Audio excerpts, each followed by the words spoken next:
Thank you, everyone. It's great to see everyone. If we have anybody out in the hallway, if you would please take your seats now for the start of our event. We'll wait just a minute to get it started.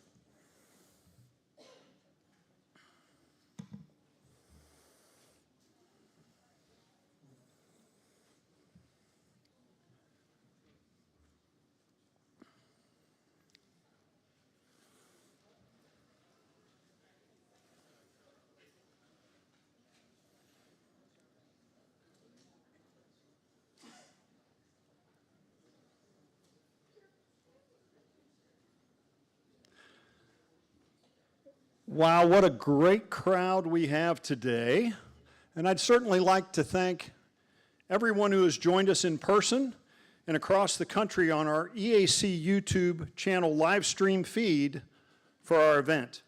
We thank you so much for attending our Poll Workers Helping Americans Vote National Poll Worker Recruitment Day celebration, live from the World War II Museum here in New Orleans, Louisiana.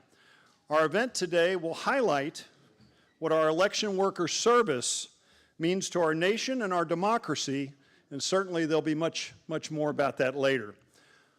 My name is Greg Clark, and I serve as the Public Affairs Specialist for the U.S. Election Assistance Commission, and I'll be serving as your moderator today.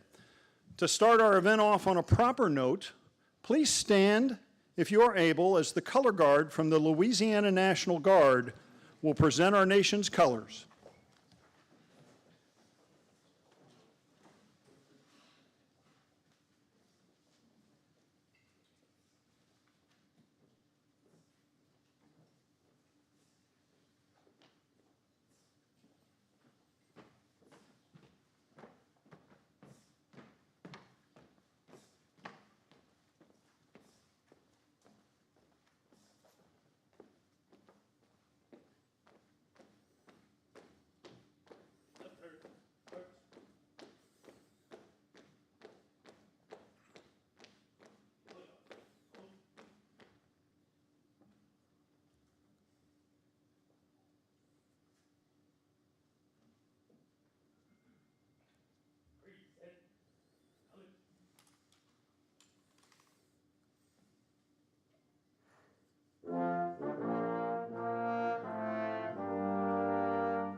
Thank you. Please be seated.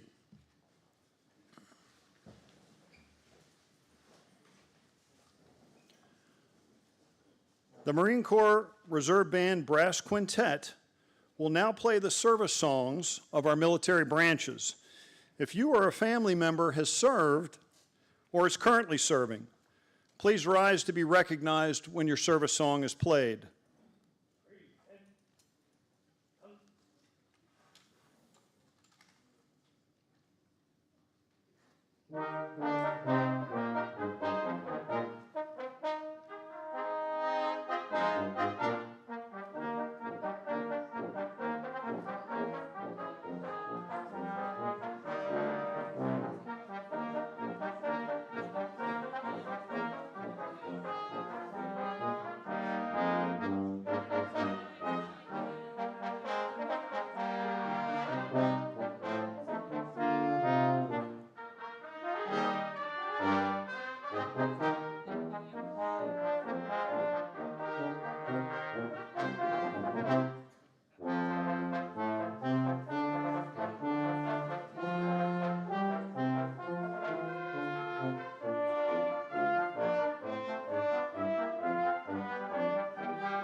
Thanks to each and every one of you that stood very much for your service and your sacrifice for our great nation.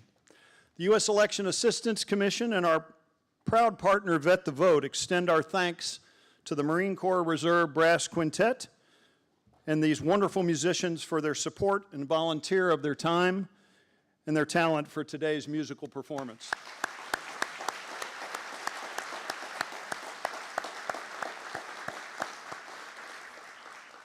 Now, if you would, please stand once again if you are able, as Major Brandon Cambry with the Louisiana National Guard will lead us all in reciting the nation's Pledge of Allegiance. After we recite the pledge, Major Cambry will ask our color guard to post colors.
Everyone can be seated. The U.S. Election Assistance Commission and Vet the Vote extend our thanks to the Louisiana National Guard and these fine service members for their service to our nation and their support of today's event. Before I introduce our first speaker, I'd like to thank a few people. First, let's all thank the National Football League's New Orleans Saints for having 4 of their cheerleaders attend the opening of our event. And let's thank these ladies for their time supporting the event and the gentleman that was with them. On behalf of the U.S. Election Assistance Commission and Vet the Vote, I would like to thank the clerks and their election staff from the St. Charles, St. Bernard, St. John the Baptist, St. James, St. Tammany, Jefferson, Plaquemines, give a shout out, and Orleans parishes for their assistance and with local coordination to help make our event possible. I'd like to extend special thanks to Orleans Parish Clerk Darren Lombard and to their Orleans Parish Supervisor of Elections, Janine Aubrey, along with Rhonda Saylor, Director of Elections from Jefferson Parish, and the World War II Museum event and AV staff for going above and beyond to assist us.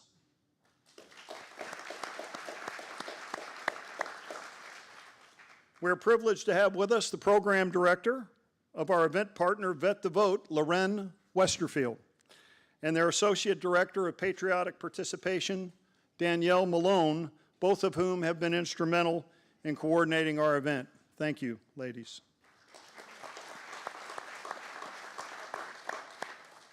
We'd like to extend special thanks to Louisiana Secretary of State Nancy Landry and her staff for their assistance and for the Secretary traveling in to take part in today's event. Thank you.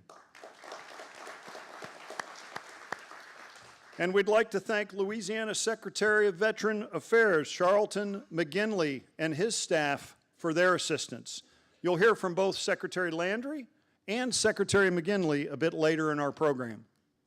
We'd also like to thank the Louisiana voter registrars in attendance, and especially all our Louisiana commissioners.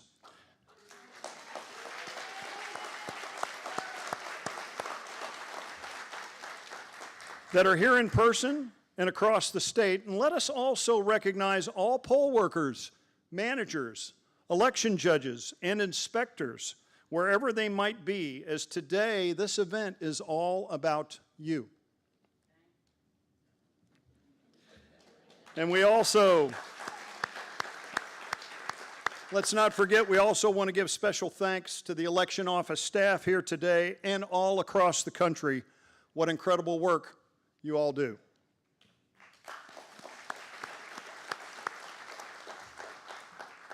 With that proudly said, I'd now like to invite our first speaker to the podium.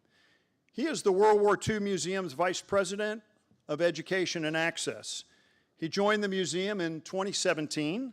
He previously served as director of the U.S. Army Heritage and Education Center at the U.S. Army War College. As an Army senior leader with 3 decades of experience and an extensive record of service in logistics and administration, repeatedly deploying to combat zones, at times leading organizations with 1,000 soldiers or employees, he's certainly seen it all. He's a graduate of Indiana University, the Florida Institute of Technology, and the U.S. Army War College. Here with a few words about the World War II Museum and its history, please welcome retired Army Colonel Peter Crean.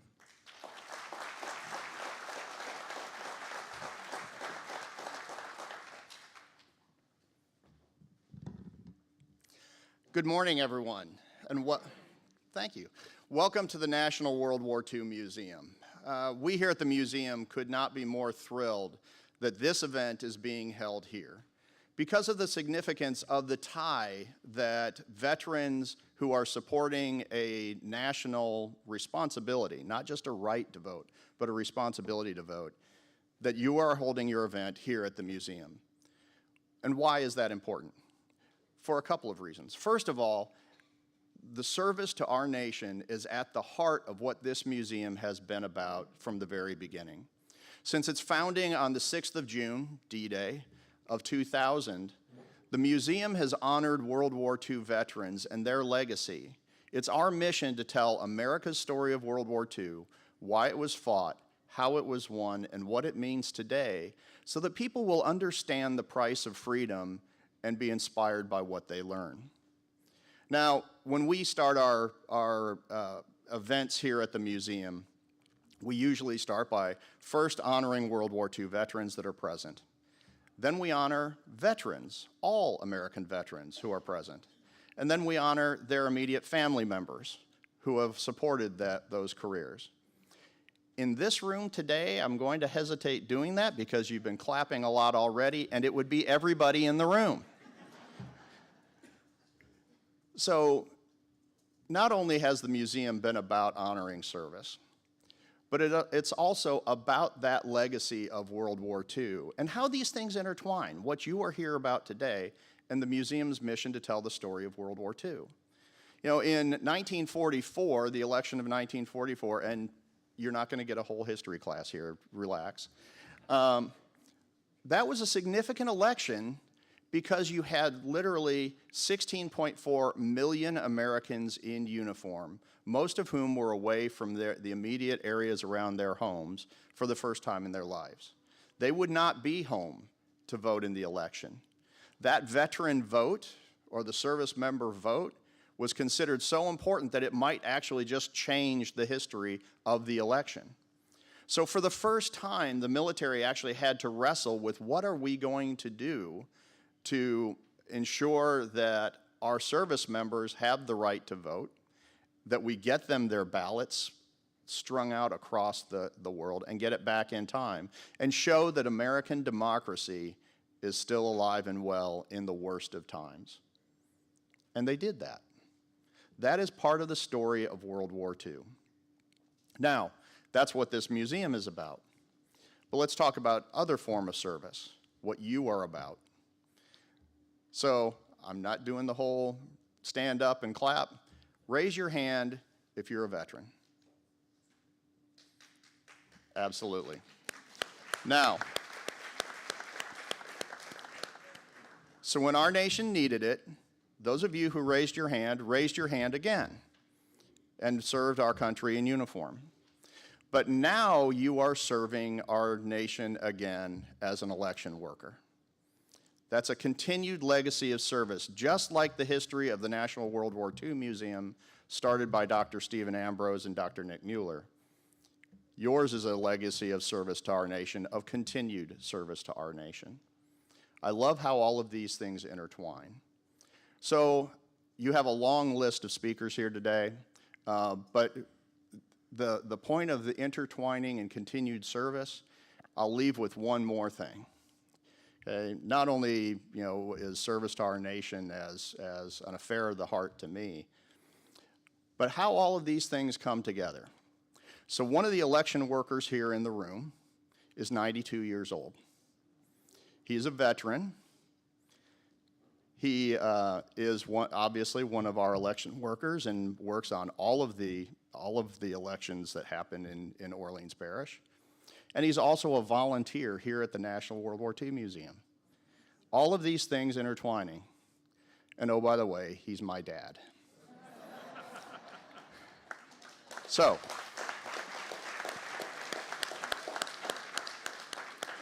So again, thank you for your service. Thank you for your service in uniform, to your service to our nation and to our communities by allowing and helping to facilitate Americans for their right to vote, exercise their right to vote. And thank you for what you are doing here today. So welcome to the National World War II Museum, and we really hope you enjoy your day here today. Thank you.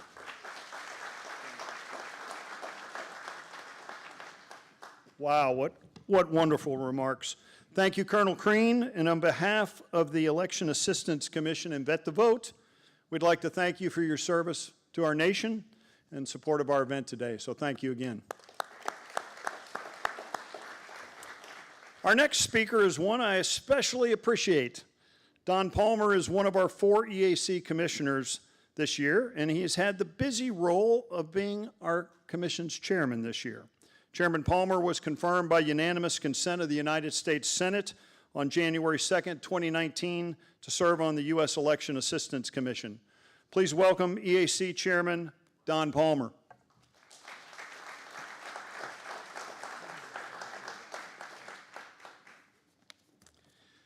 Well, good morning from New Orleans, Louisiana. Thank you. So Vice Chairman Hicks and myself with the EAC, the Election Assistance Commission, we are hosting today's events with our partners, Vet the Vote, to highlight the service of our poll workers and commissioners here in Louisiana and making national call for service in our elections. We're honored to host the Louisiana Secretary of State, Nancy Landry, and clerks from local parishes from around the state. They are committed to free and fair elections in the state, and we have the highest respect for their service. So we're here together to highlight the patriotic work of election commissioners of Louisiana and poll workers across America, and to raise our voice together to encourage Americans to volunteer and serve their county, state, and parish. So we are live streaming today as we hope to spark a campaign to spotlight the need for poll workers and specifically recruit more commissioners for the upcoming statewide elections here in Louisiana. And we're so blessed to be here at the National World War II Museum in New Orleans to launch this 4th annual National Poll Worker Recruitment Day and really get the word out to all patriotic Americans that we need your service to serve in polling places. Some must serve, so all can participate and vote. So we talk a little bit about the purpose of National Poll Worker Recruitment Day, but what does it really mean to be a poll worker or a commissioner here in Louisiana? And it's really fitting that we are here at the World War II Museum. Some of the values, when you go onto their website and you peruse the pictures and you go around this museum and you see the aircraft and the tanks, But really, when they talk about the values exhibited by the men and women in World War II, some of the ones that stood out to me were volunteerism, teamwork, sacrifice, and the commitment to freedom. So these values are the same principles we find with election officials, clerks, workers, poll workers, and commissioners. Putting your hand up to volunteer to service. Teamwork with your fellow citizens to ensure the right to vote. Everyone with their talents working together for the greater good. Sacrifice. We're sacrificing your time and talent to the community. If you give something love, you'll give back. Give a little something back to your country, to your community. Commitment to freedom. Strengthening our democracy by serving in elections and not just being a bystander. And strengthening our freedom that we all enjoy as Americans. So in conclusion, I'd just like to say how grateful I am, and we at the EAC, to the leadership and partnership with the Secretary of State in Louisiana and the dedication to duty that we see in the Louisiana Parish clerks and commissioners. We jointly celebrate the service of commissioners who serve across the polling places in Louisiana. Thank you for your past service, and we encourage you to continue to your work to serve your fellow citizens. Special call out to the veterans and family members in Louisiana who have served their country and now again serve as commissioners or election workers. So it's my privilege to introduce our next speaker, Loren Westerfield, who is the program director for Vet the Vote. She has a long experience in the United States Army as an officer of 7 years, and she also served at the United Service Organization, the USOs that provide entertainment and food and a place to relax for Americans and that are overseas serving their country. I've used their services. She served in Houston as a director there for 8 years. And she's our next speaker, and she's going to talk a little bit about what Vet the Vote does to encourage military veterans and their families to continue the service as poll workers across the country. Loren, thank you. Let's give her an introduction here.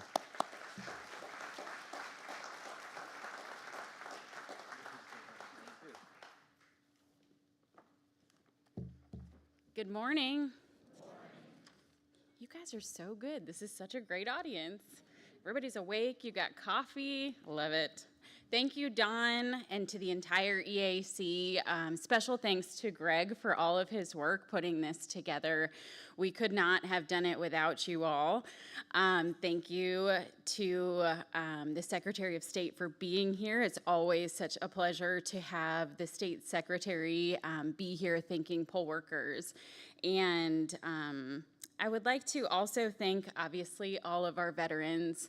I had the pleasure of serving the world's greatest army, and very, very proud of my service and the fact that I get to continue serving through my work with Vet the Vote and thanking our poll workers, being a poll worker myself.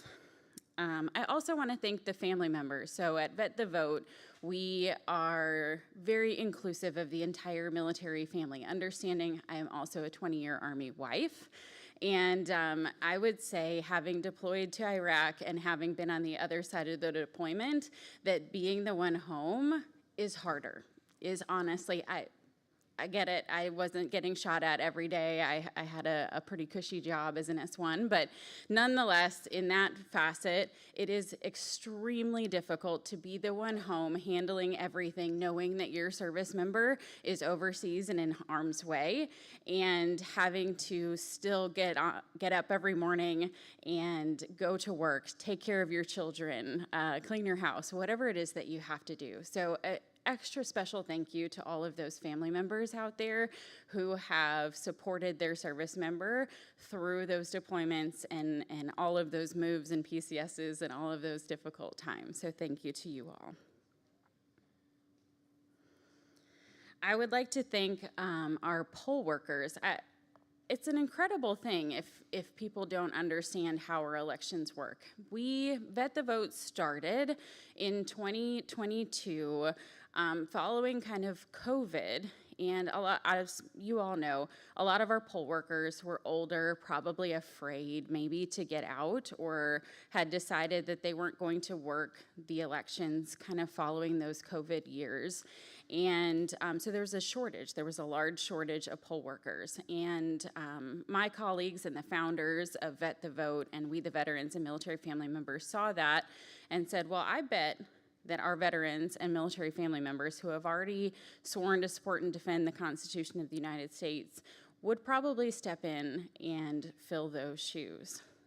Additionally, during those years, we saw an increased fear of election integrity. And I think a lot of that fear comes from people not understanding the process and not understanding how much work and effort actually goes into an election, how many people it takes to ensure those elections are actually happening. And our founders put together that veterans are the most trusted group of Americans, and they also have a propensity to serve. So they created this Vet the Vote initiative in order to fill that gap and to elevate the respect and integrity of our elections to America as a whole. So in 2022, we were very proud, with a very small team, I was not here yet, to recruit 65,000 Americans who are veterans or military family members to serve as poll workers or to volunteer. As we continued to grow, we saw this was a program that people enjoyed. We saw it as something that was really helpful to our election teams as they were struggling to find those poll workers, and tell the story of how they work and how much effort goes into ensuring secure, safe, efficient elections.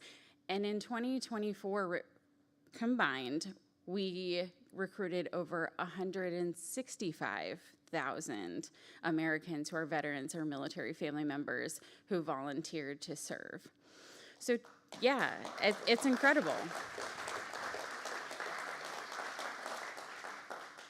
So in that way, I think that we proved we were right, that veterans and military family members do want to continue to serve. And today, on election poll worker recruitment day, National Poll Worker Recruitment Day, we are encouraging those of you who have not served yet to consider going to our website and signing up to be a poll worker, to get involved. They're all local elections, so our website will direct you based on your zip code to how to apply to be a poll worker in your area. But if you don't understand the process, this is a great way to get an understanding of how the elections work, is by actually going through the training and serving your local community members. Being here at the World War II Museum is very special to me, having been an Army veteran. I served with the 101st Airborne Division with the Rakkasans for 5 years and deployed. So there's a large, vast history with the 101st Airborne Division, I'm sure, here in the museum.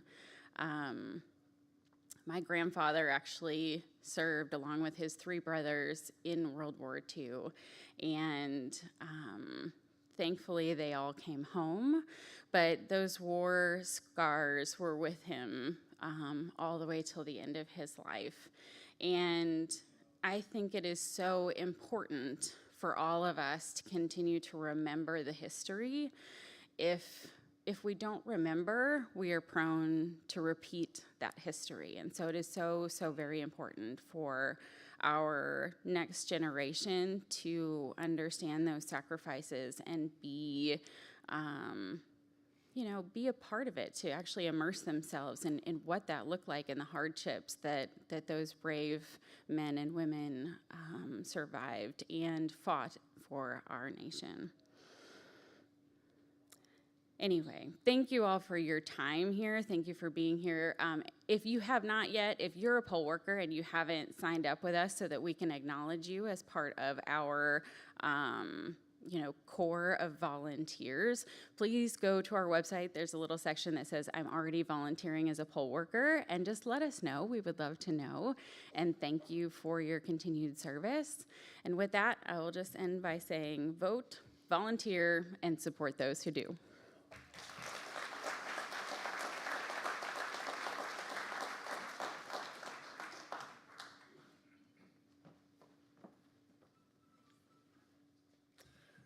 Thank you, Loren, for your and Vet the Vote's commitment to poll workers, recruitment, and your support of our military and their family members. We are certainly very, very proud to be partnering with Vet the Vote today and look forward to future collaborations. Our next speaker is again one I especially appreciate. Thomas Hicks is one of our 4 EAC commissioners, and this year he serves as our vice chair.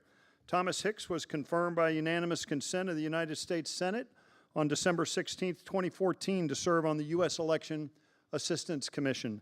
Please welcome EAC Vice Chair Thomas Hicks.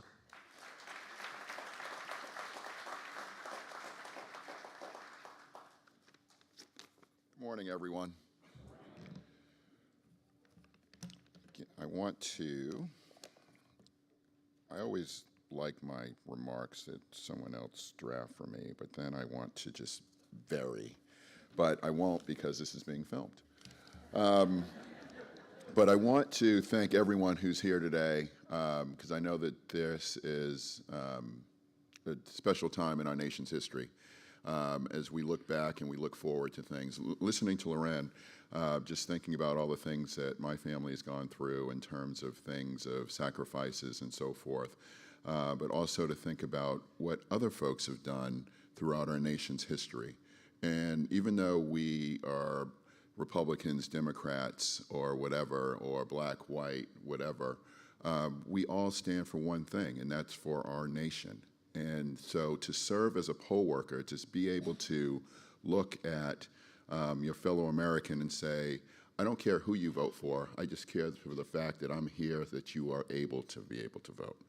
So this is why we're here. This is why the EAC created the National Poll Worker Recruitment Day, to ensure that we have enough poll workers to serve our nation. Loren talked about 165,000 folks who the Vet the Vote folks got to volunteer to be poll workers in 2024. Well, we had 750,000 people serving as poll workers in 2024. That means that more than 10% were veterans. More than 10%. And I know that if you go to the store, you want a 10% discount, right? And so to have 10% of folks serve as veterans and serve our nation is huge. So I'm going to get back to my written remarks so I don't get yelled at too much. But all of us at the EAC are grateful for the collaboration with Vet the Vote, especially being poignant here today at the World War II Museum, right before the 80th anniversary of Japan's unconditional surrender. During World War II, America made a name for herself as the arsenal of democracy. And it's an honor to be here today for Poll Worker Recruitment Day, recognizing the service and collaboration with members of the military, veterans and their families, and others like you who've made sacrifices for the spirit of our country and to choose to serve as poll workers. And I would be remiss if I didn't recognize the dedication and hard work of all those folks who are here in Louisiana who serve as election officials and their staff. Your hard work year-round, because Louisiana has elections basically year-round, serve as the backbone for democracy. And I'm especially honored to be able to introduce Secretary Landry for the next remarks. Secretary Landry is Louisiana's 45th Secretary of State. She's a proud daughter of a Navy veteran and brings a wealth of knowledge and experience to the office, having previously served as the first Assistant Secretary of State in the Louisiana House of Representatives and the Judicial Law Clerk for the 15th Judicial District Family Court and in private practice. She is a certified election registrator administrator and perhaps most importantly, in her already impressive resume, her office won an EAC 2024 National Clearinghouse Award for Excellence in Election Administration. For what, Tom? For what? For recruitment for the poll worker shortage in her state. So again, I want to thank you all for having the EAC here today and our collaboration with Vet the Vote. And with that, I want to bring up Secretary Landry.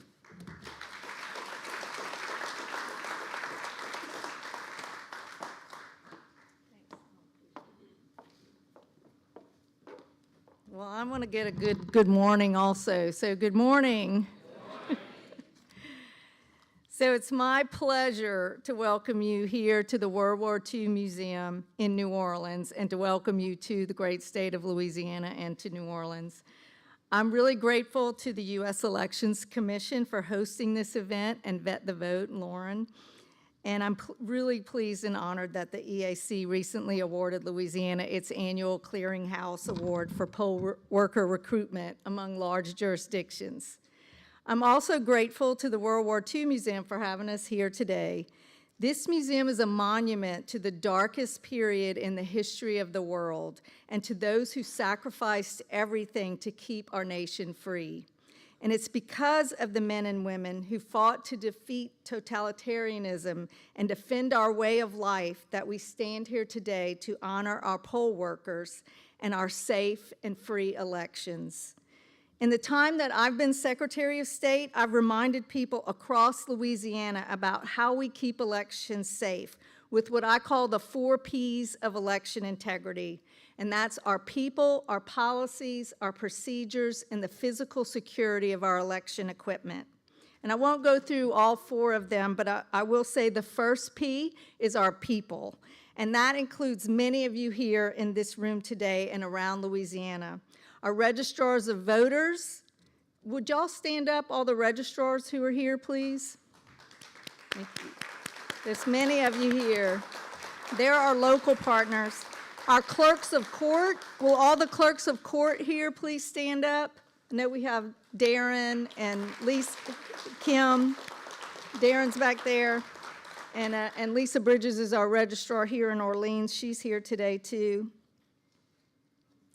And then our warehouse staff, I don't know if anybody's here, our elections division staff with the Secretary of State's office, and of course, our elections commissioners. We call our poll workers in Louisiana election commissioners. And I would ask any of you here who have ever served as an election commissioner to please stand up and be recognized.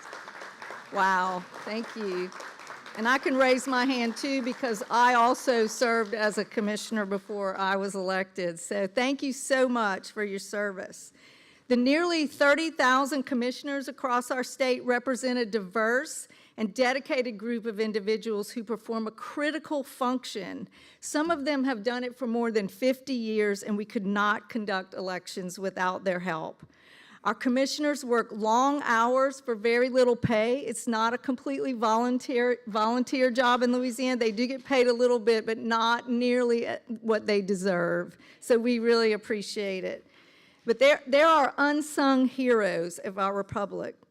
They maintain order, patiently answer questions of voters, and deal with the unexpected. And that brings to mind a funny story from the last election that we had in the spring of this year. We had a last-minute change of a polling location from a school to a church. And the church assured us that there were no activities planned that day. But after the polls opened, they rolled a body in to conduct a wake for a funeral. And our commissioner in charge had to politely ask them to please put up a partition or roll the body out. And I assure you, they also made sure that he did not vote. So that's just one example of the many situations that our election commissioners in Louisiana have to deal with. But together with our local election partners, they've helped place Louisiana squarely in the top 3 for election integrity in the nation. We're ranked number 3 in the nation.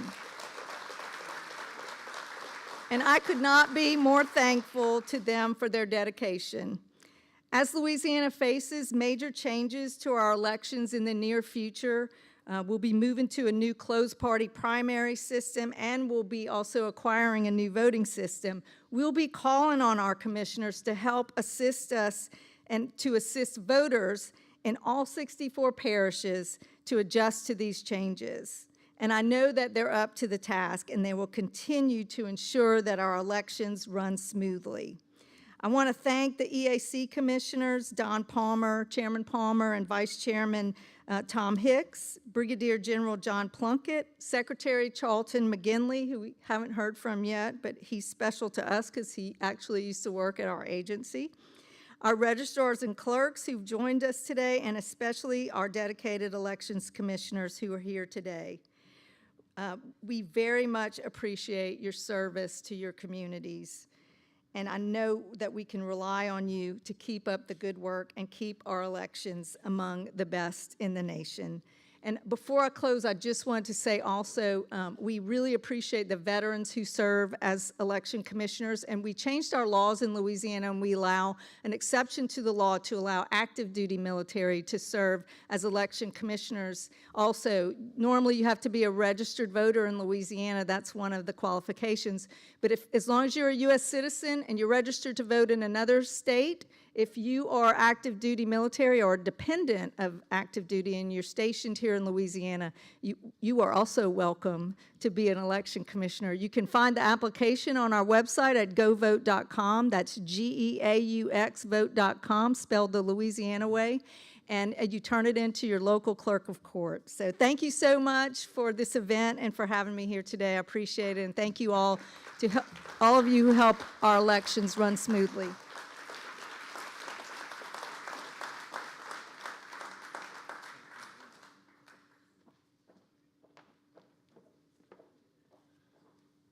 Well, thank you for those inspiring remarks, Secretary Landry. And on behalf of the EAC and Vet the Vote, thank you for your office's administration and oversight of elections throughout Louisiana.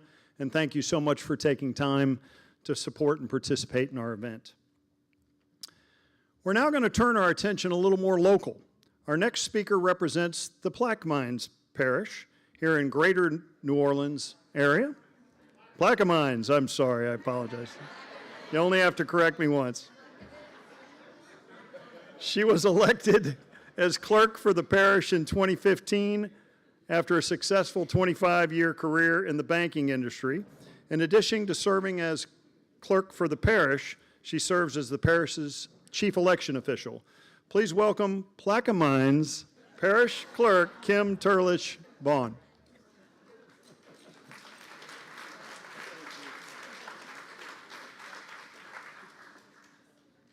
Okay, let's say it together. Plaquemines.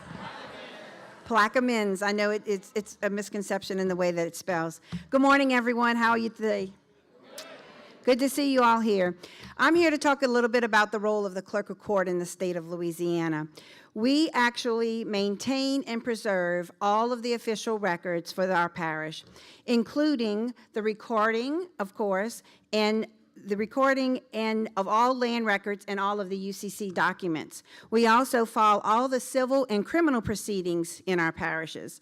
We issue and record marriage licenses, and also the clerk of court has additional services that we participate in, which is the birth certificates and death certificates in partnership with the Louisiana Bureau of Vital Statistics, and accepting passport applications in some of our offices that we do that in partnership with the U.S. State Department. In addition, the clerk of court serves as the chief elections official, as Secretary Nancy stated. We are responsible for the qualifying of candidates in our local elections. We also recruit and we train our election commissioners. We also certify the tabulations of the votes and or the ex officio custodian of the voting machines. We also serve on the Parish Board of Election Supervisors. That board is comprised of the clerk, the registrar, the Republican Parish Executive Committee Chairman and the Democratic Parish Executive Committee Chairman, as well as a appointee from our governor. Those meetings, we meet prior to our elections, and those meetings are public meetings, and we do things as we draw for our poll commissioners. We also inspect and seal the early voting machines. We go out to the warehouses and we open the machines and get everything ready for an election day.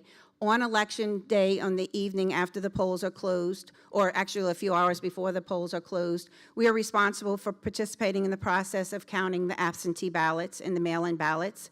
And then after the election, we go back out, we open the machines, and then we have a couple of more meetings where we assist in the certifying of the votes that had been transmitted on election night.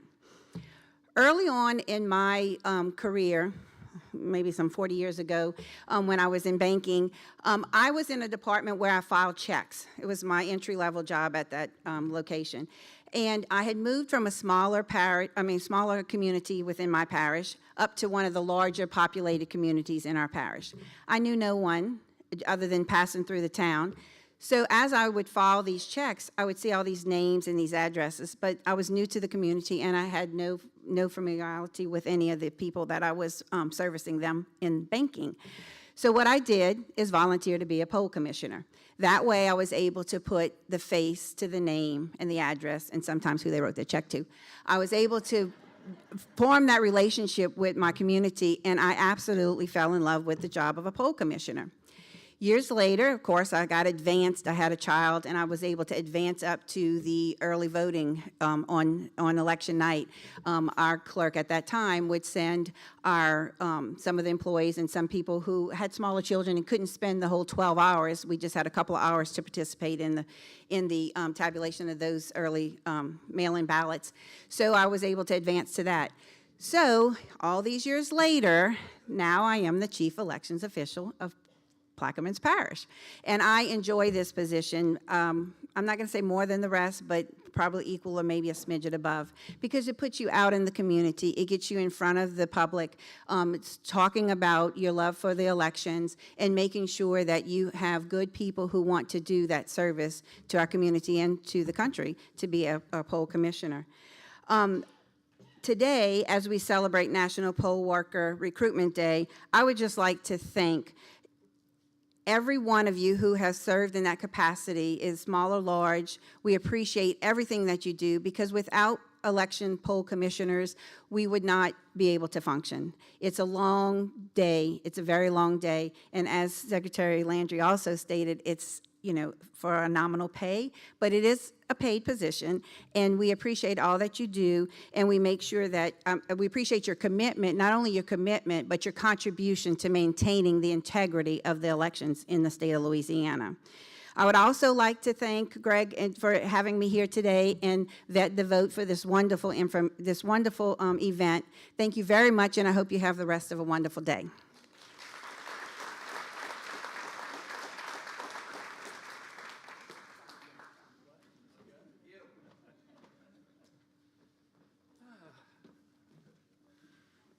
I've got a coach, Plaquemines. Plaquemines. Thank you, Clerk Turlich Vaughn, and for your longtime expertise in administration and elections in Plaquemines Parish. Our next speaker is from Jefferson Parish in the greater New Orleans area. As a voter registrar serving in this capacity, he and his team handle oversight of the voter registration process and maintaining of the voter rolls.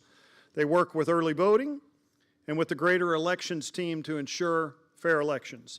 He served in that role as voter registrar for Jefferson Parish since 1998. Please welcome Jefferson Parish voter registrar Dennis DeMarco.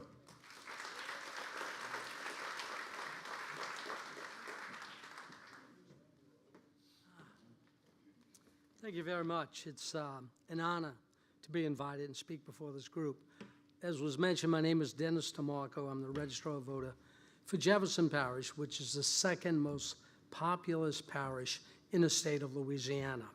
I want to extend my heartfelt thanks to the Election Assistance Commission for inviting me. It's a privilege to speak here. This place is a wonderful building. I'm the son of a World War II veteran, and I'm also a Navy veteran.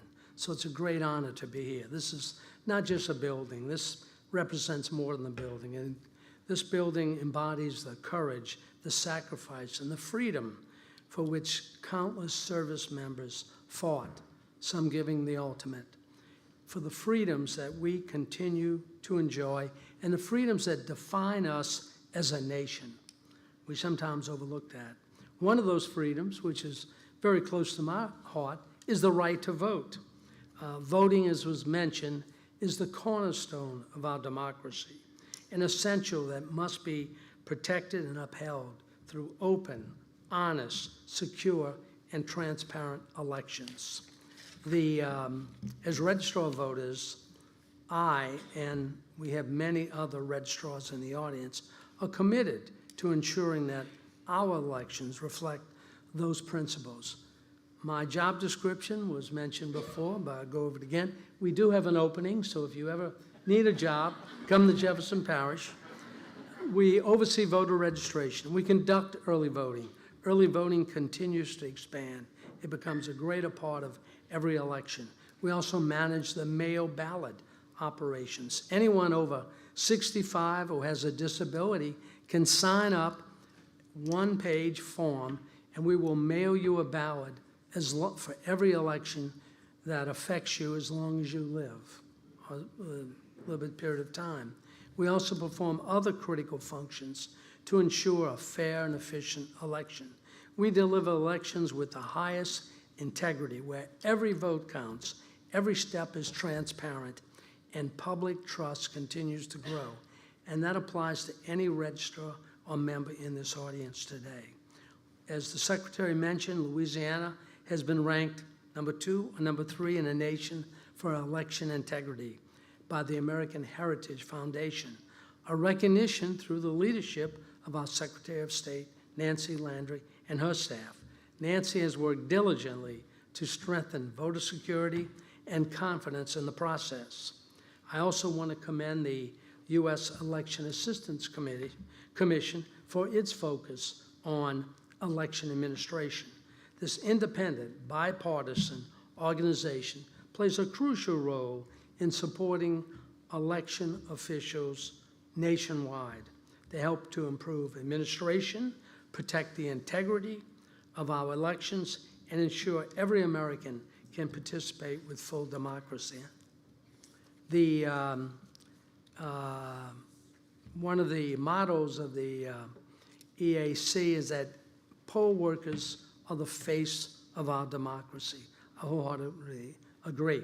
Poll workers are the backbone, and just earlier I met one of our commissioners who has been a commissioner for 40 years, who's in the audience, Eleanor Vincent. 40 years as a poll commissioner. What a great record. Yeah. You know, Eleanor, as well as all poll commissioners, as we know, help facilitate voting and safeguard the democratic process. But also, as a proud Navy veteran, I'm excited to highlight initiatives like Vet the Vote.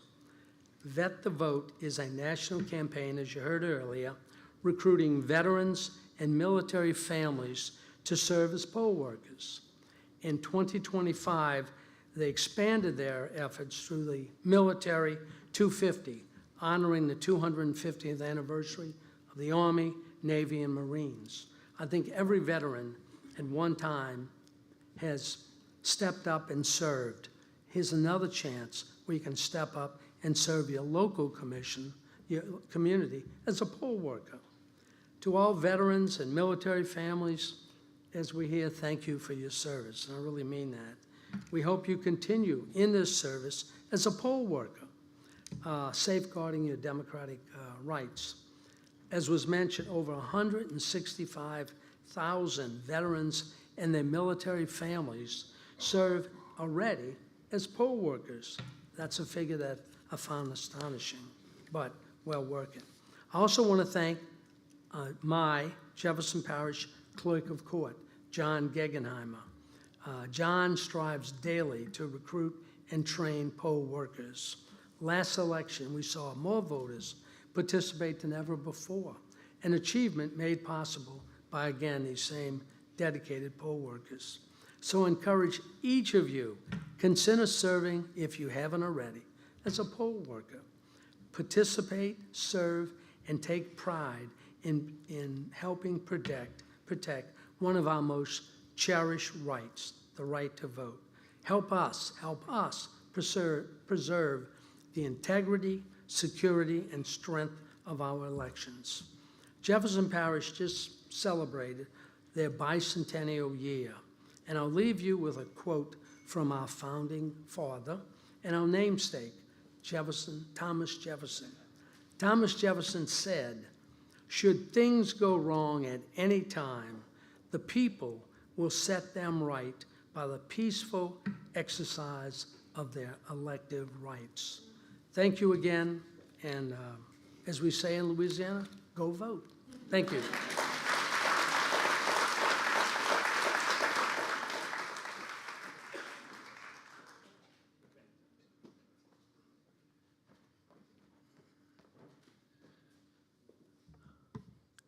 Wow.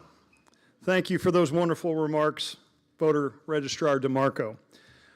While our event today is being held in New Orleans, Louisiana at the World War II Museum, let's not forget that it's a celebration of National Poll Worker Recruitment Day, and as such is a celebration of our election workers across the country for their service to our nation. As such, we'll now turn our attention to a few other states. Our next speaker hails from Okaloosa County, Florida, where he has lived since 1997. He came to the elections office there in 1999, serving in various election capacities until he was elected supervisor of elections in 2008. His work both within and outside the county has helped keep Okaloosa County on the leading edge of the elections community. He has worked with the Federal Voting Assistance Program. He serves on the Election Assistance Commission Standards Board. He represents the EAC Standards Board on the Technical Guidelines Development Committee, which researches and recommends changes to the voluntary voting systems guidelines. He is an Army veteran. His wife is a retired Army intelligence specialist. He is a graduate of the University of Maryland and has done graduate work at Bowie State University. He also holds a National Certified Elections Registrar Administrator designation, otherwise known as CERA. Please welcome Okaloosa County, Florida Supervisor of Elections, Mr. Paul Lux.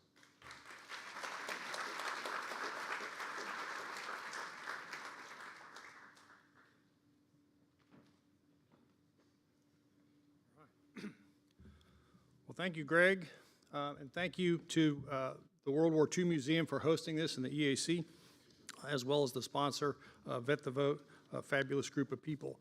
Now, Greg told me I had 45 minutes only.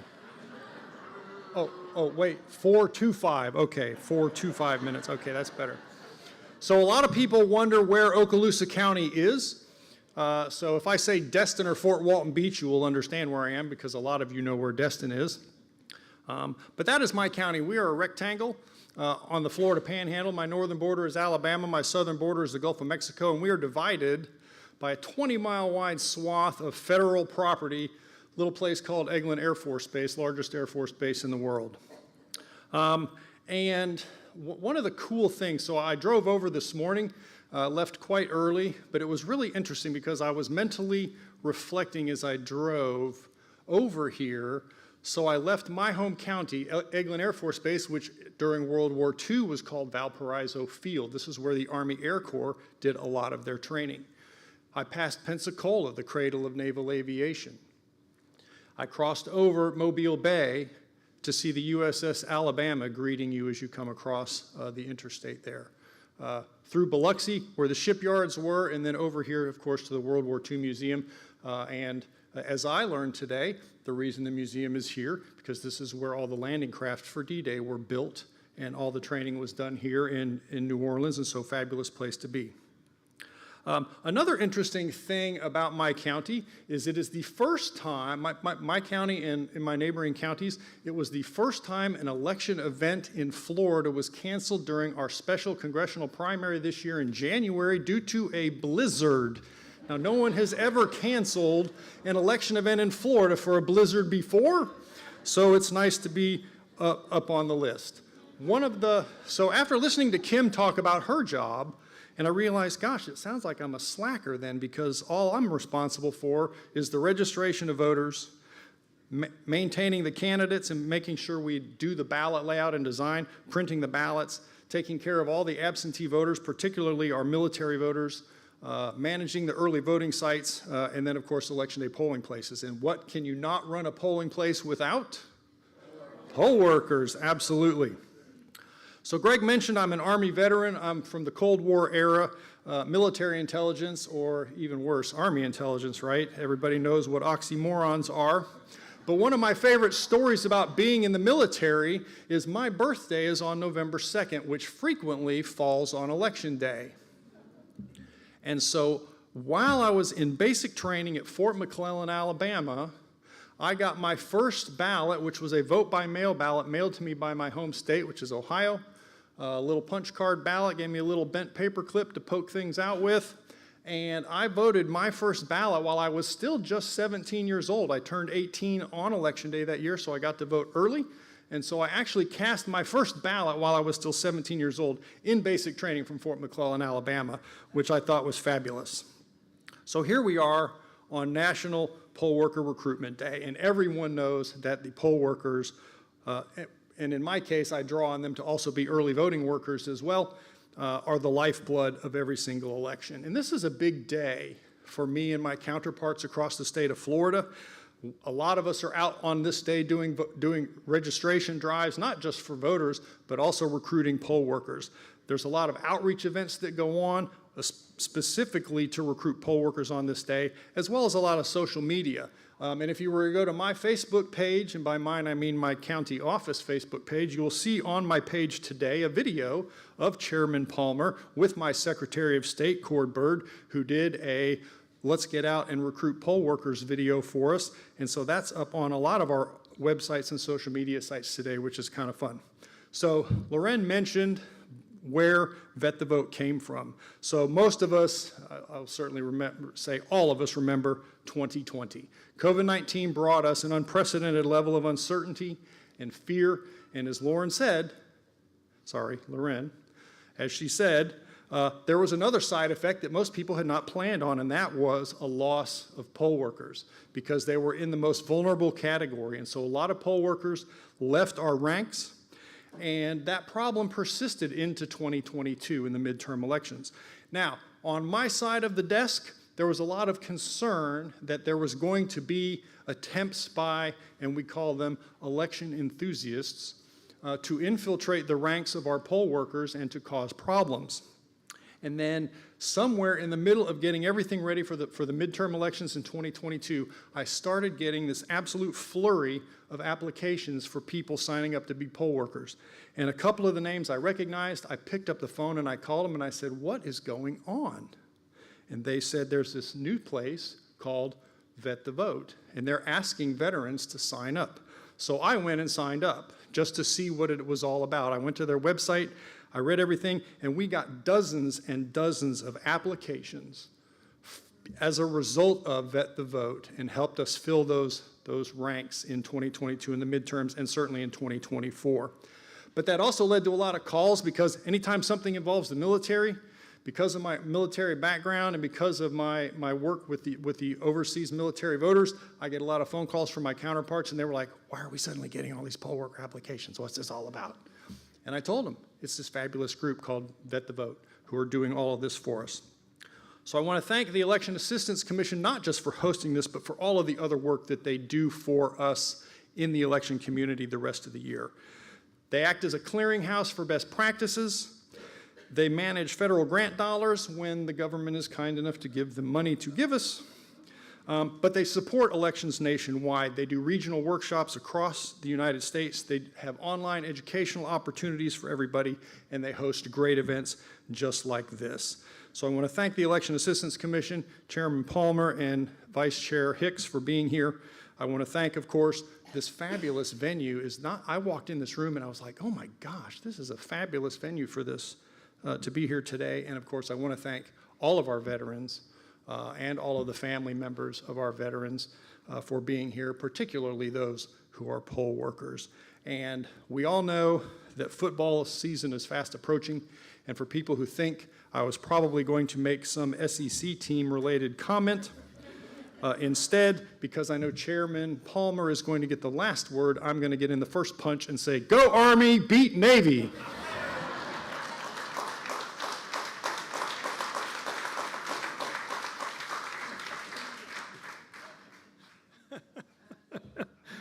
I'm going to stay out of that one. Thank you, Supervisor Lux, for those wonderful remarks, and thank you for your service to Florida and our nation, and thank you for traveling in to take part in our event today. Next, we have a special guest that will be joining us over Zoom with audio remarks given from the Garden State of New Jersey. Our guest joined the New Jersey Division of Elections in 1984 as a clerk typist right out of high school. Throughout her tenure with the division, she has served in many roles, including acting director many times. She has dedicated nearly 40 years of state service to the people of New Jersey. She is currently serving as a member of the Election Assistance Commission Standards Board and is also a member of the National Association of State Election Directors. Please welcome with audio remarks the Executive Director of the New Jersey Division of Elections, Donna Barber. Thank you, Greg, for that introduction. Good afternoon, everyone. As Greg mentioned, I am Donna Barber, the Executive Director for the New Jersey Division of Elections. I want to thank you for attending today's EAC and Vet the Votes National Poll Worker Recruitment Day event. It's an honor and a privilege to participate in today's event. Before I get started, I'd like to give a few shout outs. I first want to thank New Jersey's Lieutenant Governor and Secretary of State, Tahisha Way. Your dedication and commitment to the 6.5 million voters in New Jersey is unwavering in ensuring that our elections are safe, simple, and secure. Secondly, I want to thank the EAC for establishing the National Poll Worker Recruitment Day. This nationwide initiative is fundamental in promoting civic engagement by encouraging people to become poll workers. I want to thank Vet the Vote for your work in recruiting military veterans and their families to serve as poll workers. I would be remiss if I did not thank all of the amazing poll workers here in the great state of New Jersey. Thank you for being the backbone of our democracy. A big thank you to my county and local election officials. You do tremendous work on a daily basis for which I cannot thank you enough. Last, to my incredible staff here at the Division of Elections who work tirelessly, thank you. Now for the reason why I am here in a recognition of National Poll Worker Recruitment Day. Today, New Jersey is highlighting on all of our social media accounts that today is National Poll Worker Recruitment Day. Within these postings, we will link to a video that we have on our website about being a poll worker in New Jersey. It's important that I mention that in New Jersey, every day is Poll Worker Recruitment Day. On our website, vote.nj.gov, we have a page dedicated to poll workers. This page contains useful information, including why you should apply, who can apply, and what you need to know. We make it easy for individuals to become poll workers with an online poll worker application. This year on New Jersey's ballot, we will have the office of governor, a vacancy in the state Senate in one of our legislative districts, office of General Assembly, and county and local offices. We will need approximately 4,000 poll workers for our early voting period and 28,000 poll workers for Election Day to serve. These poll workers will serve in roughly 168 early voting locations, as well as 3,200 Election Day locations. I'd like to remind us something Ronald Reagan stated. Some people live an entire lifetime and wonder if they have ever made a difference in the world. A veteran doesn't have that problem. I believe at my core his words to be true. Each of you embodies the highest ideals of human character, courage in the face of fear, duty that never wavers, and resilience that rises from hardship. You carry yourselves with honor, guided by integrity in every action. Your lives are marked by sacrifice, placing the safety and freedom of others above your own. In loyalty, you stand shoulder to shoulder with fellow Americans, and through steadfast leadership, you inspire those who follow. Even after your service ends, your spirit of patriotism endures, continuing to strengthen and uplift the communities you each call home. With the role of poll worker may not call for the same sacrifices made in uniform, it offers new ways to serve, contribute, and grow. Just as you once may have defended democracy on the battlefield, becoming a poll worker provides the opportunity to safeguard it at the ballot box. Poll workers are the frontline guardians of our democratic process. They greet voters, verify registrations, issue ballots, and help ensure that voting is fair, accessible, and secure. They protect the integrity of our elections by upholding procedures, resolving issues, and safeguarding each citizen's right to vote. In preparation of the 2024 general election, 160,000 veterans signed up to become poll workers. The duties of a poll worker are vital to our democracy, ensuring the freedoms defended by each of you remain. You've already proven your dedication to this nation in uniform. We ask that you bring your discipline, integrity, and sense of duty to the polls where your service can continue. We value and look forward to the continued partnership established here in New Jersey. We honor you for not only your courage in the face of danger, but for your unwavering commitment to protect the freedoms we hold dear. Your services, sacrifice, and dedication does not go unnoticed and will not be forgotten. From the depths of my heart and those we represent, we thank you.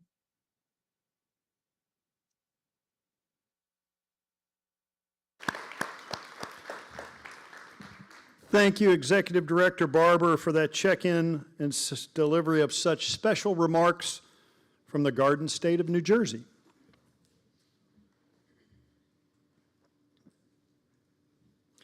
We now turn our attention back to Louisiana. Mentioned earlier in the program was a heartfelt thanks extended to the Louisiana Department of Veteran Affairs.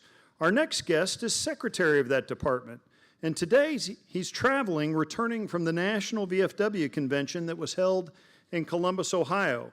Secretary McGinley is a retired United States Air Force colonel and is responsible for overseeing a department's $90 million budget and its 850 employees statewide.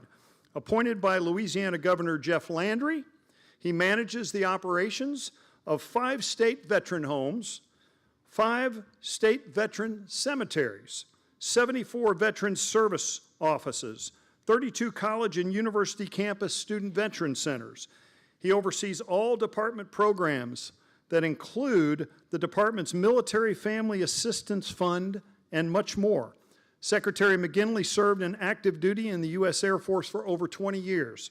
He served in 11 assignments at 9 installations throughout the world, including a deployment to the Combined Joint Special Operations Task Force at Ballard Air Force Base in Iraq. He is a graduate of the University of Louisiana at Monroe and Louisiana State University Law Center. Please welcome over Zoom audio Louisiana Secretary of Veteran Affairs, Colonel Charlton McGinley. Hey, good afternoon, Greg. Can everybody hear me?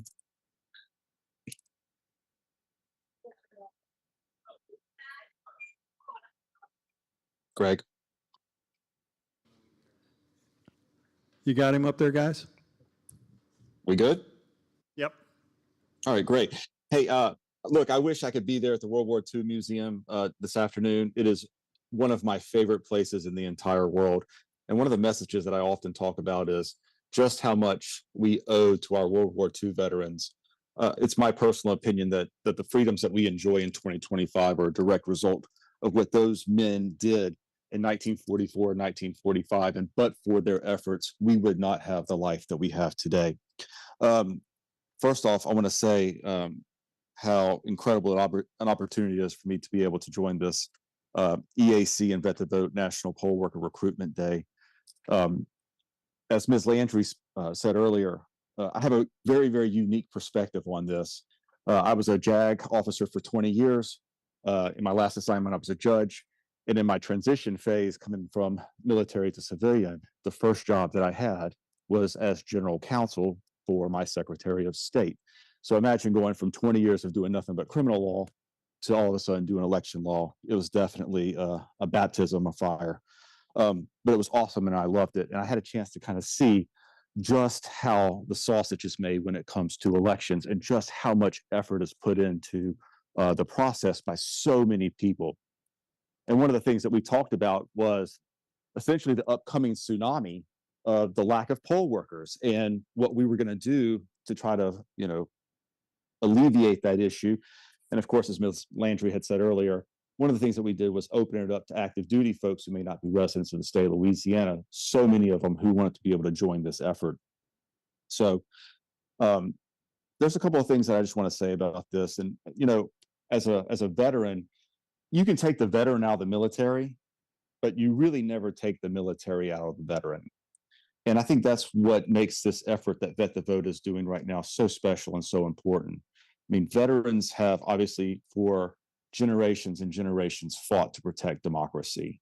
We have the constitutional right to vote. The participation in this process helps preserve all the freedoms that we get to enjoy. And part of that protection is knowing and understanding that the election process and helping to rebuild trust in American democracy. For veterans, voting is continued active service. And when people look at veterans, they see us as community leaders as well. They see us as the ones who are setting the standard for the rest of society.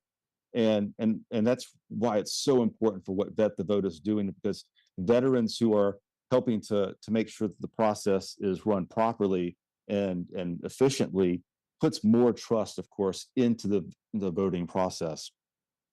And then, like I said, veterans understand the value of integrity and accountability. These are values that translate into volunteering as election workers, roles that demand reliability, impartiality, and of course, dedication to our democratic process. And then finally, just, my last thought is serving as an election worker is, again, an extension of military duty. It's the ability to get out there and apply the logical skills that so many veterans have, the attention to detail, the leadership experience to ensure safe and fair elections are done. And so, when veterans work in their local elections, it really helps citizens to navigate this process that oftentimes can be somewhat confusing depending on what state you're in. Not Louisiana, because as Ms. Landry said, we are arguably one of the most efficiently well-run states when it comes to elections. I take great pride in having just a little tad bit of that experience. So with that said, Greg had mentioned what we do with the DVA. I want to give a big old shout out to Vet the Vote. I've had a chance to meet their team. We actually have a memorandum of agreement with them. They're one of our partners because we feel so important about what they're doing. In fact, I would also go so far as to say, those of you who know what the word SARA acronym means, we actually have, I think, the only SARA certified attorney in any state department of VA. And that's because when I left the Secretary of State's office, my then colleague said, "Hey, I really believe in your cause, and I'd like to be able to come with you." And I said, "Well, you're keeping your SARA certification. I want you to help veterans, kind of have more of a role in this process." So, I want to thank the military veterans, your families, for serving for election commissioners throughout Louisiana for your service, not just to the state, but to the nation as well.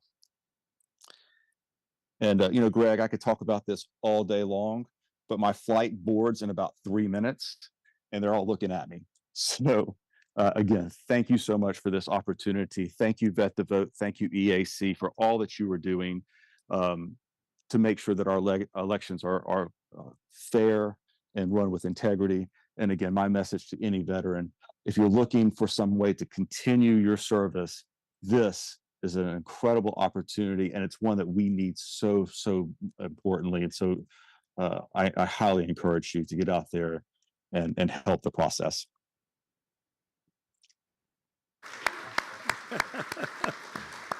Timing is everything. If anybody saw me looking at my watch, it wasn't his remarks.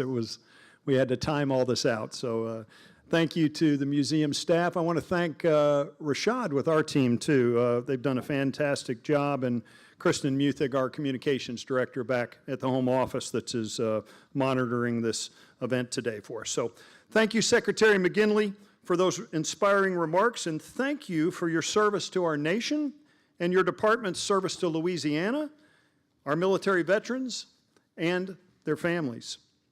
We certainly hope everyone here in person and viewing across the country today is enjoying our event.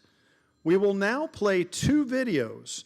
The first debuts today and is part of the EAC's Poll Workers Helping Americans Vote campaign, which highlights our nation's election workers and what they mean to our nation and our democracy. Our elections certainly would not run without them.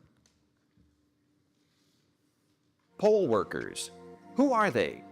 They are your relatives, your coworkers, your friends, and your neighbors.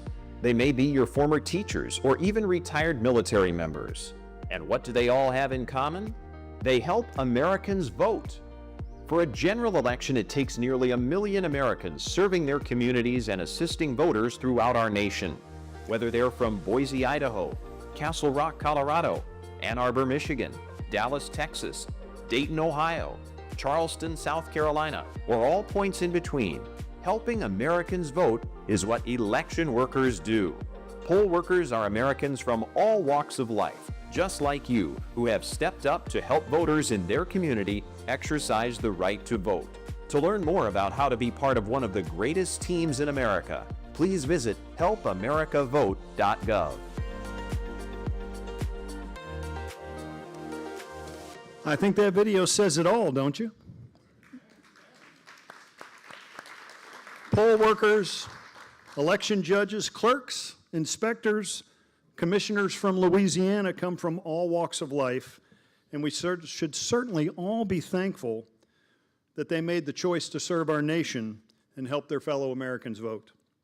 We'd like to extend special thanks to the election jurisdiction staff and their participating poll workers from Boise, Idaho, Castle Rock, Colorado, Ann Arbor, Michigan, Dallas, Texas, Dayton, Ohio, and the Charleston, South Carolina areas for contributing to our video. We'd also like to thank Marco LaNave, the broadcast announcer for the Akron Rubber Ducks AA baseball team in Ohio, for narrating our video. For our second video we're going to show, we want to play one that features our event partner, Vet the Vote.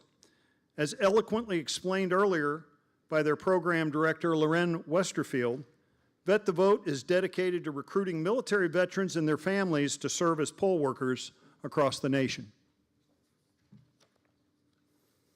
Since America was founded, the military community has served both on and off the battlefield, with veterans and their family members showing up in countless ways for their communities.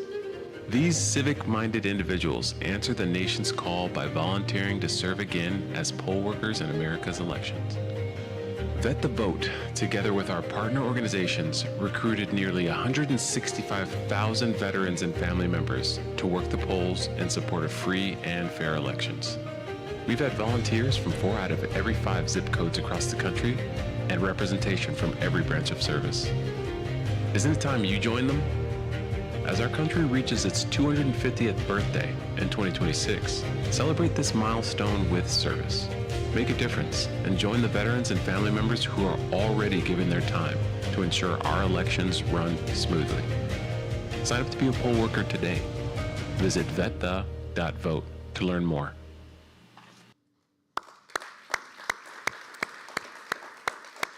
We had a few emails bouncing back yesterday because I believe the Vet the Vote video literally finished yesterday, as did ours.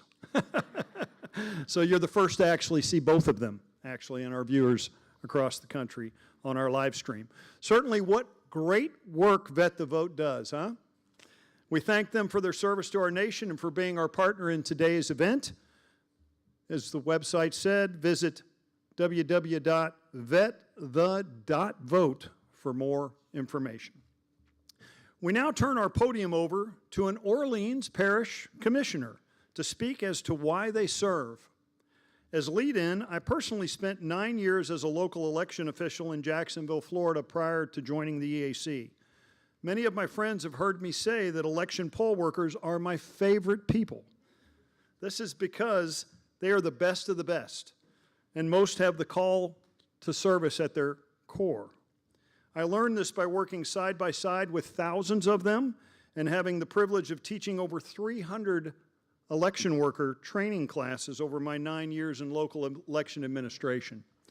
Our next speaker is a military veteran who served in the United States Air Force, retiring with the rank of sergeant. They have served as an Orleans Parish Commissioner for 25 years.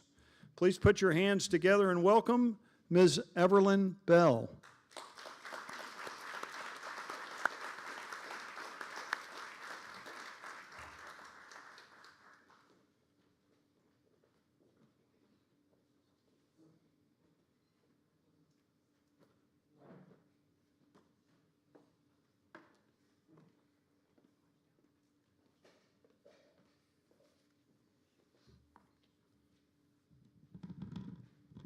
Good afternoon.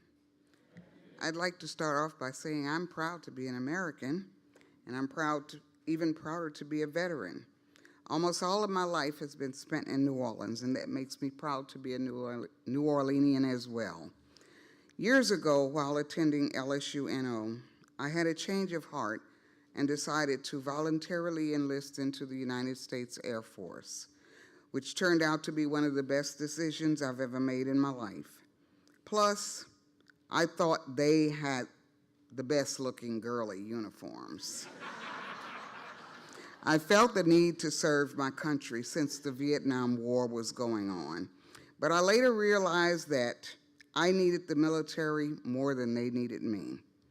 The discipline, the work ethic, the job training, the travel, both foreign and domestic, was what I needed to mold me into the person that you see before you today.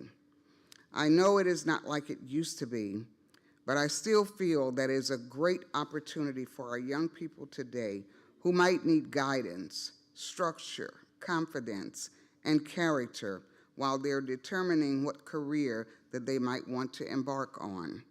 I was honorably discharged in 1973 and was blessed to find employment into the private sector until I retired. During my early childhood, my grandparents stressed the importance of being able to vote. Neither of them was allowed to register to vote since they could not read or write. They taught me more than I could have ever learned in a book. They had what we called bought learning, known as old-fashioned common sense. They were always positive and they were productive in society. Like helping my country, I felt the need to help my community. So 25 years ago, I decided to take the test to become an Orleans Parish Election Poll Commissioner. That too has proven to be a rewarding experience for me. I tell myself, I wish I would have been born rich instead of beautiful. But that wasn't the life that was planned for me. You see, I thank God for waking me up every morning with my motto on my mind, and that is, if I can help somebody as I pass along, my living is not in vain. Since I wasn't born beautiful, I guess I'll just have to enjoy being the best election poll commissioner that I can be by assisting our voters in navigating the painless process of voting while stressing how important it is to vote and encouraging as many people as I can on the importance of registering to vote and voting. Young people who want to provide service to their community can start by signing up to be an election poll commissioner. It is such a rewarding experience, and you'll be glad you did. Thank you.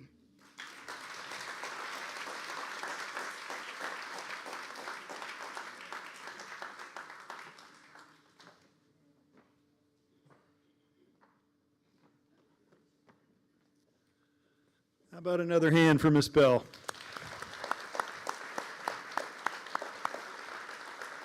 Ms. Bell, thank you so much for those sincere words of service, and thank you for your military service to our nation and for your choice to serve our nation once again as an Orleans Parish Election Commissioner.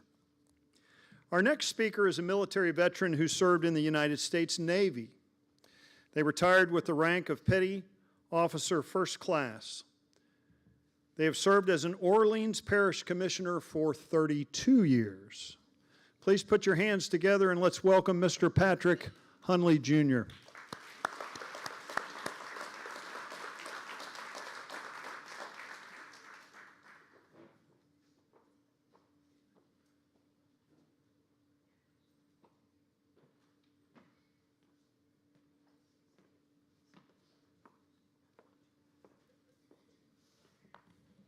It's an honor to be here today.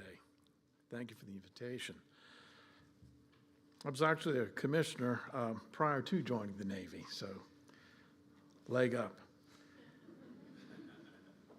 Generally speaking, and we shouldn't kid ourselves, we as election day commissioners will face some scrutiny in our frontline connection with citizens on Election Day. Heck, it was Mark Twain that said, and not to me personally, but the reason they bury their loved ones above ground in Louisiana is to facilitate their loved ones voting on Election Day.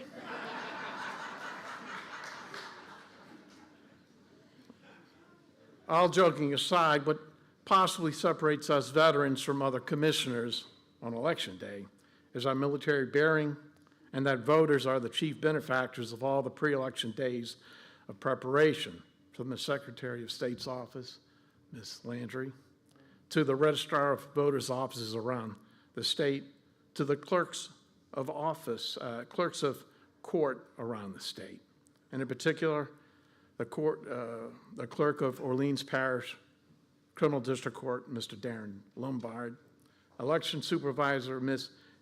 Janine Aubrey, and executive director of Orleans Parish Board of Election Supervisors, Ms. Betsy Stoner.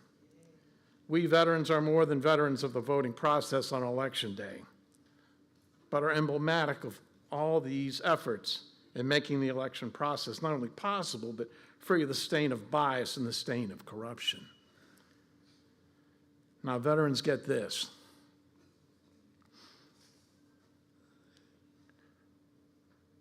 Only the very best election polling commissioners can be assigned a certain degree of excellence in the performance on Election Day. But we military veterans, as poll commissioners, definitively know we possess a pedigree in professionalism, dedication to duty, and the thoroughness in the service to our fellow voting citizens. Thank you for this opportunity of addressing you all.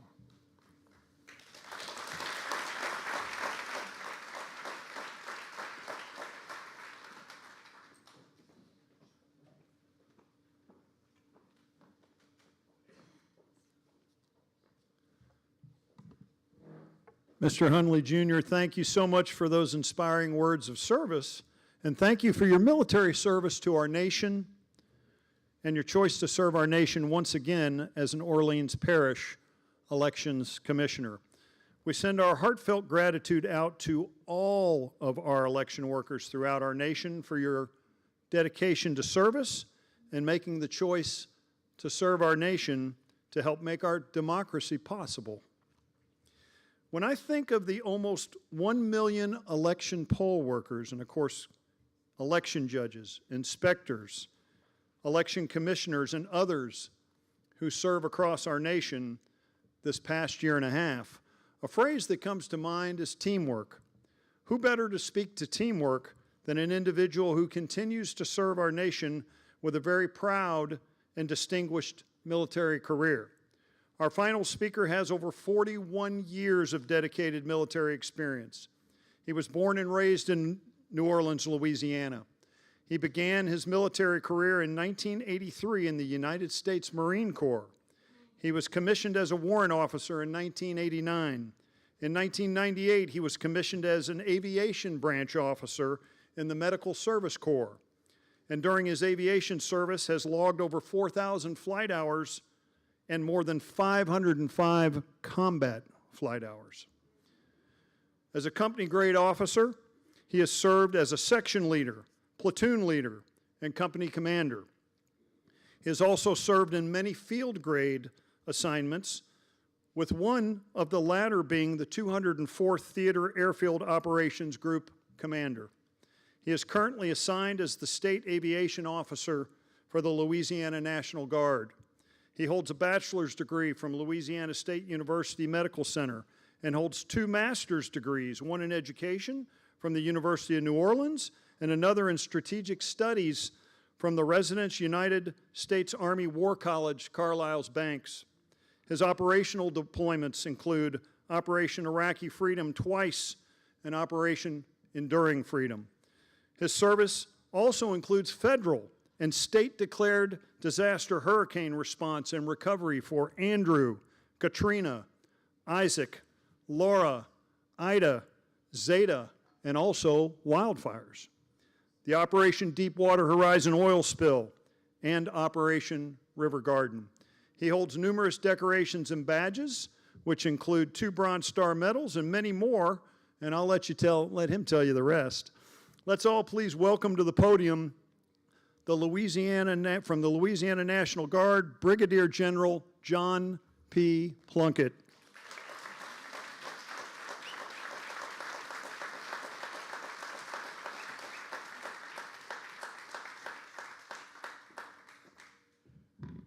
I kind of wish, Greg, that I knew the intro would have been so long because I'd have beefed up my speech a little bit here.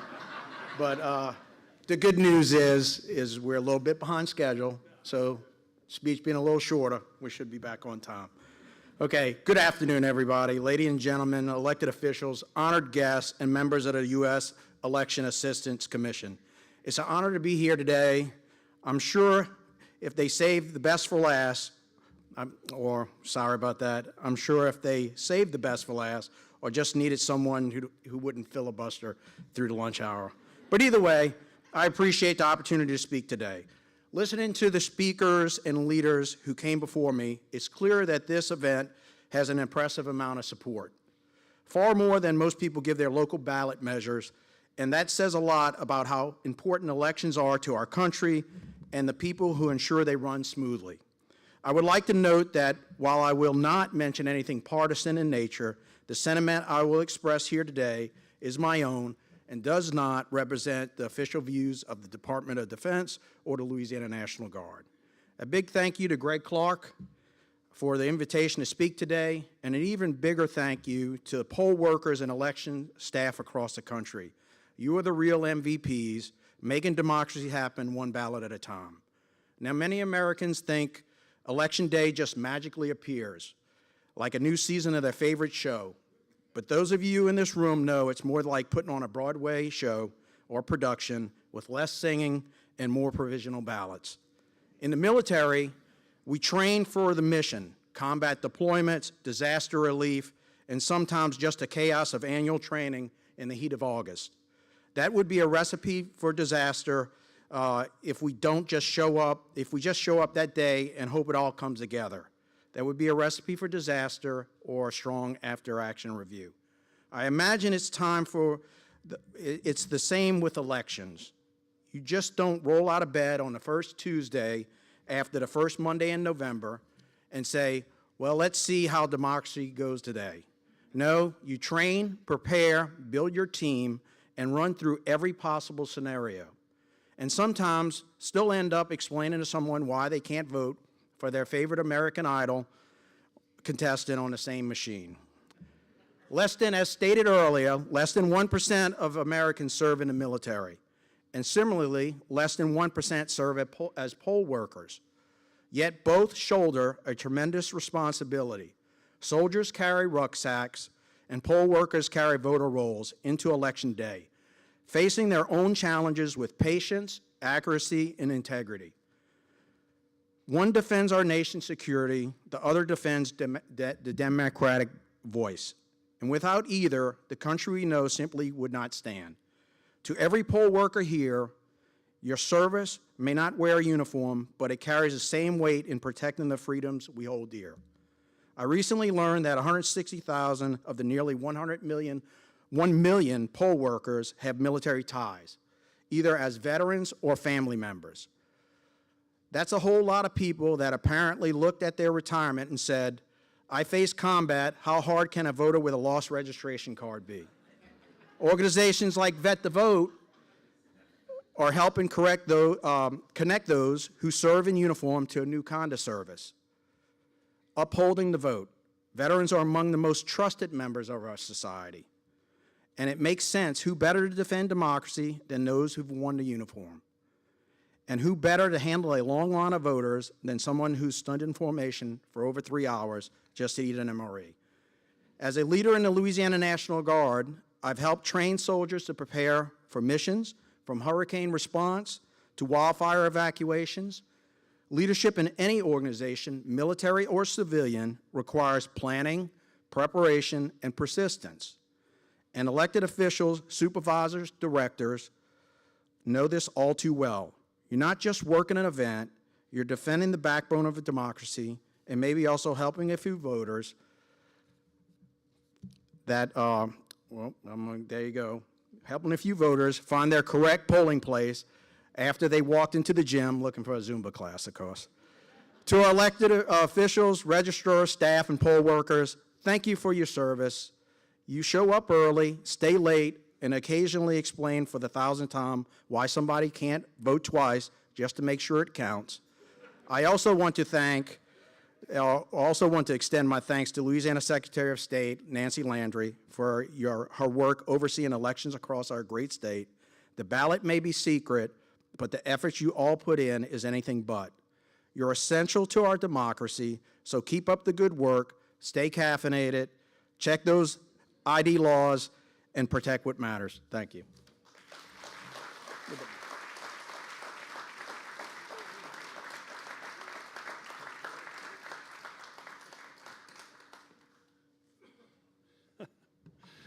Thank you, Brigadier General Plunkett, for your stirring and passionate remarks, and certainly thank you for your decorated service to our nation. Momentarily, I'm going to invite back to the podium EAC Don Palmer with some final thoughts, and at the end of those remarks, he will retire the colors. Before I do that, let me mention an important parking note for everyone. We thank Vet the Vote for taking care of your parking fee today. Now, the way that's going to work is you should all have received a parking validation ticket if you parked in through the parking garage. So you'll have that. You may need to go back to your vehicle and get that, because you'll need that when you actually head back out to the vehicle to take care of your parking. But Danielle over at the Vet the Vote table going out the door has QR codes that will cover $15 or 3 hours of parking today. So she will give that to you. Only need one per car, one per vehicle, by the way. So be sure to take that when you go.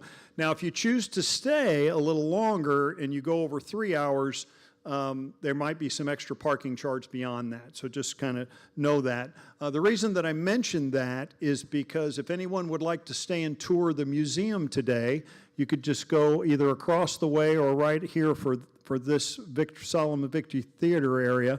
But Louisiana residents with a Louisiana driver's license can tour at 50% off today. Military veterans can tour for free today. And if you are active duty military can tour free. And military veterans will be able to get a nice discount and such. So with that said, let me invite back to the podium EAC Chair Don Palmer for some final remarks, and then he will ask the color guard to retire the colors. Thank you, Greg. So on behalf of the EAC, I want to thank you for coming and being able to highlight and celebrate poll commissioners across the country for their service. We thank them. We also are recruiting poll workers, as you see here. We've had this event. We get the word out. Now the charge to you is to talk to your friends and family and neighbors about serving as poll workers and let them know about the need and to ask them to serve as well. You know, someone mentioned Thomas Jefferson and about the power of the population and of the citizens. And, you know, it actually made me think about Abraham Lincoln's comments about how government is of the people, by the people, and for the people. And, you know, that's what elections is. It really is, in the end, run by the people, for the people. And so I'll leave you with that. And I could go there, but I won't. With that, I want to thank you for joining us today. And with that, we're going to retire the colors.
Thank you all for your service to the nation, and thank you for attending our event today.